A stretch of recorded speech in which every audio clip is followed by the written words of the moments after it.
नमस्कार। जीएसटी के सफर में ना कभी कभी अचानक रिवर्स गियर लगाना पड़ता है। तो आज हम समझेंगे उसी रिवर्स गियर को, जिसे कहते हैं आरसीएम, यानी रिवर्स चार्ज मैकेनिज्म। यहां सारे नियम पलट जाते हैं। तो चलिए शुरू करते हैं एक बिल्कुल बेसिक सवाल से। जब हम कुछ खरीदते हैं तो आमतौर पर जीएसटी पे करने की जिम्मेदारी किसकी होती है, सेलर की या बायर की? लेकिन सोचा है, अगर ये पूरा गेम ही उल्टा हो जाए, जहां टैक्स की जिम्मेदारी के सारे नियम ही पलट जाएं, बस यहीं से आरसीएम की कहानी शुरू होती है। ठीक है, तो इसको ना आसानी से समझते हैं। एक तरफ है सीधा खेल यानी नॉर्मल जीएसटी और दूसरी तरफ है उल्टा खेल यानी रिवर्स चार्ज। देखिए, नॉर्मल जीएसटी में फ्लो बिल्कुल सीधा है।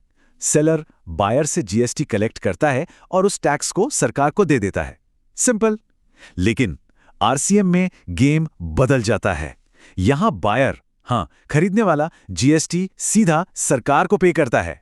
बिल्कुल सही। इसका मतलब साफ है कि टैक्स पे करने की जिम्मेदारी पूरी तरह से रिवर्स हो जाती है। पावर सेलर के हाथ से निकलकर सीधा बायर के पास आ जाती है। तो ये तो हुई आम बोलचाल की बात, पर कानूनी तौर पर आरसीएम का क्या मतलब है? चलिए इसकी ऑफिशियल डेफिनेशन पर भी एक नजर डाल लेते हैं।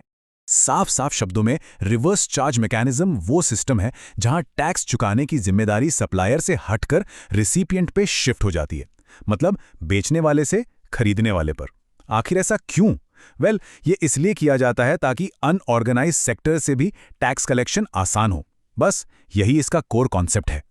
डेफिनेशन तो ठीक है, लेकिन असल में ये उल्टा रूल आखिर अप्लाई कहां होता है? आइए कुछ असली रियल लाइफ सिनेरियोज देखते हैं। तो ये उल्टा नियम कब काम आता है? कई मामलों में। फॉर एग्जाम्पल, अगर एक जीएसटी रजिस्टर्ड बिजनेस किसी अनरजिस्टर्ड व्यक्ति से माल खरीदता है, या फिर जब बिजनेस किसी वकील से लीगल सलाह लेता है या गुड्स ट्रांसपोर्टेशन एजेंसी की सर्विसेज इस्तेमाल करता है।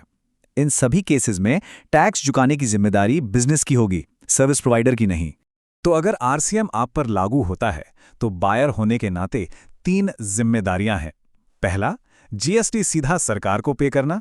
दूसरा, इस खरीद के लिए एक सेल्फ इनवॉइस तैयार करना। और तीसरा, और ये बहुत जरूरी है, आप उस चुकाए गए टैक्स का इनपुट टैक्स क्रेडिट यानी आईटीसी क्लेम कर सकते हैं अगर आप एलिजिबल हैं तो। मतलब आप इस टैक्स को अपनी आगे की टैक्स लायबिलिटी से एडजस्ट कर सकते हैं। आई नो ये थोड़ा सा कंफ्यूजिंग लग सकता है ना? फिक्र मत कीजिए, इस सब को याद रखने के लिए एक बहुत ही आसान सी ट्रिक है। हमेशा बस एक बात याद रखिए, जब भी कोई नॉर्मल जीएसटी ट्रांजैक्शन हो तो टैक्स हमेशा सेलर ही सरकार को पे करेगा।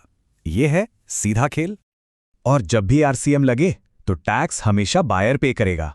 बस इतना हूं, नॉर्मल में सेलर, रिवर्स में बायर। कितना सिंपल है। तो आखिर में एक सवाल, क्या आरसीएम सिर्फ एक टैक्स का नियम है, या फिर जब इनपुट टैक्स क्रेडिट जैसी चीजें इससे जुड़ती हैं तो क्या ये बिजनेस चलाने का एक स्मार्ट तरीका भी बन जाता है? इस पर जरूर सोचिए।